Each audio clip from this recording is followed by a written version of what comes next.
ನಮಸ್ಕಾರ ಸ್ನೇಹಿತರೆ, SNC all in one ಚಾನಲ್ನ ಹೊಸ ವಿಡಿಯೋಗೆ ಸ್ವಾಗತ. ಕನ್ನಡ ಸುಭಾಷಿತಗಳು. ವಿಡಿಯೋವನ್ನು ಪೂರ್ತಿಯಾಗಿ ನೋಡಿ, ವಿಡಿಯೋಗೊಂದು ಲೈಕ್ ಕೊಡಿ ಹಾಗೂ ಶೇರ್ ಮಾಡಿ, ಚಾನಲನ್ನು ಸಬ್ಸ್ಕ್ರೈಬ್ ಮಾಡ್ಕೊಳ್ಳಿ.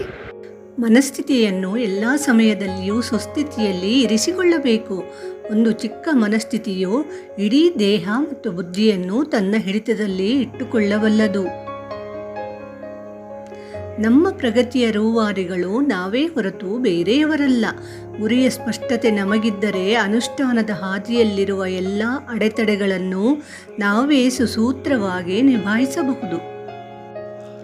ಯಾರಾದರೂ ನಮ್ಮನ್ನು ಗೌರವಿಸಲಿ ಎಂದು ನಿರೀಕ್ಷಿಸುವುದಕ್ಕಿಂತ ಬೇರೆಯವರನ್ನು ನಾವೇ ಗೌರವಿಸಿದರೆ ಆ ಗೌರವ ದುಪ್ಪಟ್ಟಾಗಿ ನಮಗೇ ಹಿಂತಿರುಗಿ ಬರುತ್ತದೆ. ಗೌರವ ಕೊಟ್ಟು ಗೌರವ ಪಡೆಯಬೇಕು. ಭೂಮಿ ಮತ್ತು ಸುತ್ತಲಿನ ಪ್ರಕೃತಿಯಿಂದ ತಾಳ್ಮೆ ಮತ್ತು ತ್ಯಾಗವನ್ನು ಕಲಿಯಬೇಕು. ಪ್ರತಿಯೊಂದು ಜೀವಿಯು ಮಣ್ಣು ಮತ್ತು ಪ್ರಕೃತಿಯಿಂದ ಅಮೂಲ್ಯವಾದ ಜೀವನವನ್ನು ಭಿಕ್ಷೆಯಾಗಿ ಪಡೆದಿರುತ್ತದೆ. ನೆಮ್ಮದಿಯಿಂದಿರಲು ಮನುಷ್ಯನಿಗೆ ಬೇಕಾಗುವುದು ನಿರ್ಮಲವಾದ ಮನಸ್ಸು, ನಿಯತ್ತಿನ ದುಡಿಮೆ, ಅತಿಯಲ್ಲದ ಆಸೆಗಳು, ಬುಗಸೆಯಷ್ಟು ಪ್ರೀತಿ, ಮುಷ್ಟಿಯಷ್ಟು ಕಾಳಜಿ ಮತ್ತು ನೇರವಾದ ನಡೆನುಡಿಗಳು.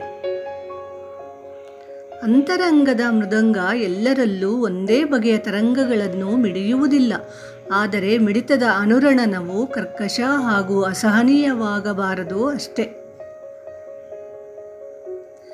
ಯಾವುದೇ ಒಂದು ವಿಷಯ ಅಥವಾ ಘಟನೆಗಳು ಎಲ್ಲರಿಗೂ ಒಂದೇ ರೀತಿಯ ಅನುಭವವನ್ನು ಕೊಡುವುದಿಲ್ಲ ಎನ್ನುವುದು ಸತ್ಯ. ಪರಿಸ್ಥಿತಿ ಮತ್ತು ಮನಸ್ಥಿತಿಗನುಗುಣವಾಗಿ ಅನುಭವಗಳು ಭಿನ್ನವಾಗಿರುತ್ತವೆ. ಮಹತ್ತರವಾದ ಸಾಧನೆಯ ಕನಸು ನನಸಾಗುವಂತೆ ಮಾಡಲು ಮನಸ್ಸೇ ದೊಡ್ಡ ಸಾಧನ. ಮಾಡುವ ಕೈಗೆ ಒಂದಿಷ್ಟು ಶಕ್ತಿ ತುಂಬಿ ಮನಸ್ಸನ್ನು ಸದಾ ಏಕಾಗ್ರತೆಯಿಂದ ತೊಡಗಿಸಿಕೊಂಡರೆ ಸಾಕು. ಸಾಧನೆಯು ನಮ್ಮನ್ನು ಬಿಟ್ಟು ದೂರ ಸರಿಯುವುದಿಲ್ಲ.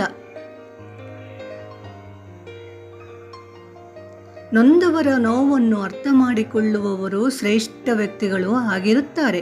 ಈ ಶ್ರೇಷ್ಠತೆಯು ಎಲ್ಲರಲ್ಲೂ ಅಂತರ್ಗತವಾಗಿ ಇರುತ್ತದೆ. ಅದನ್ನು ಗುರುತಿಸಿ ಸರಿಯಾದ ಸಮಯದಲ್ಲಿ ಸರಿಯಾಗಿ ಬಳಸಿಕೊಳ್ಳುವ ಒಳ್ಳೆಯತನ ಬೆಳೆಸಿಕೊಳ್ಳಬೇಕು. ನಮ್ಮಲ್ಲಿರುವ ಆತ್ಮವಿಶ್ವಾಸ ಕಡಿಮೆಯಾದಾಗ ನಮಗಿಂತ ಕಷ್ಟದಲ್ಲಿರುವವರನ್ನು ಮಾತಾಡಿಸಬೇಕು. ಅವರ ಮಾತುಗಳು ಸಾಂತ್ವನ ನೀಡದಿದ್ದರೂ ಪರವಾಗಿಲ್ಲ. ಕೆಲವು ಸಮಯ ನಮ್ಮನ್ನು ನಾವು ವಿಮರ್ಶಿಸಿಕೊಳ್ಳಲು ಮನಸ್ಸನ್ನು ಸಿದ್ಧಗೊಳಿಸುತ್ತದೆ. ಸಾತ್ವಿಕರ ಸಹವಾಸವು ಮನುಷ್ಯನಲ್ಲಿರುವ ಸಾತ್ವಿಕತೆಯನ್ನು ಉದ್ದೀಪನಗೊಳಿಸುತ್ತದೆ. ಸಾತ್ವಿಕತೆ ನೆಮ್ಮದಿಯ ಬದುಕಿಗೆ ಮಾರ್ಗವನ್ನು ತೋರಿಸುತ್ತದೆ ಮತ್ತು ಸಾರ್ಥಕ ಬದುಕಿನ ಕಡೆಗೆ ಜೀವನವನ್ನು ಮುನ್ನಡೆಯುವಂತೆ ಮಾಡುತ್ತದೆ. ಸಂಗೀತಕ್ಕೆ ಮನಸ್ಸಿನ ಎಲ್ಲ ನೋವುಗಳನ್ನು ಮರೆಸಬಲ್ಲ ಅದ್ಭುತವಾದ ಶಕ್ತಿ ಇದೆ. ಅದೇ ಸಂಗೀತವು ಕರ್ಕಶವಾಗಿದ್ದರೆ ಮನಸ್ಸನ್ನು ಮುದುಡಿಸಬಲ್ಲ ಸಾಧನವಾಗಿಯೂ ವರ್ತಿಸಬಲ್ಲದು. ಬದುಕಿನ ಕ್ಷಣದ ಅನುಭವಗಳನ್ನು ಆಗಾಗ ನೆನಪಿಸಿಕೊಂಡರೆ ಬೇರೆಯವರು ಬರೆದಿಟ್ಟಿರುವ ಪುಸ್ತಕಗಳನ್ನು ಓದಬೇಕಾಗಿಲ್ಲ. ನಮ್ಮ ಜೀವನದಲ್ಲಿರುವ ಒಂದೊಂದು ಅನುಭವಗಳು ಒಂದೊಂದು ಪುಸ್ತಕದ ರೂಪವನ್ನು ಪಡೆಯುತ್ತಾ ಮುದ ನೀಡುತ್ತವೆ.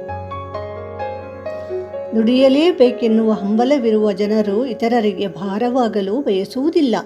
ದುಡಿದಿದ್ದರಲ್ಲೇ ಸಂತೋಷವನ್ನು ಕಾಣುವ ಮನೋಭಾವನೆಯನ್ನು ಹೊಂದಿರುತ್ತಾರೆ ಮತ್ತು ಶ್ರಮಜೀವಿಗಳನ್ನು ಗೌರವಿಸುತ್ತಾರೆ. ಇದಾಗಿತ್ತು ಇಂದಿನ ವಿಡಿಯೋವನ್ನು ಪೂರ್ತಿಯಾಗಿ ನೋಡಿದ್ದಕ್ಕಾಗಿ ಧನ್ಯವಾದಗಳು. ಚಾನಲನ್ನು ಸಬ್ಸ್ಕ್ರೈಬ್ ಮಾಡ್ಕೊಳ್ಳಿ. ವಿಡಿಯೋ ನಿಮಗೆ ಇಷ್ಟ ಆದರೆ ಒಂದು ಲೈಕ್ ಕೊಡಿ ಹಾಗೂ ಶೇರ್ ಮಾಡಿ. ನಮಸ್ಕಾರ.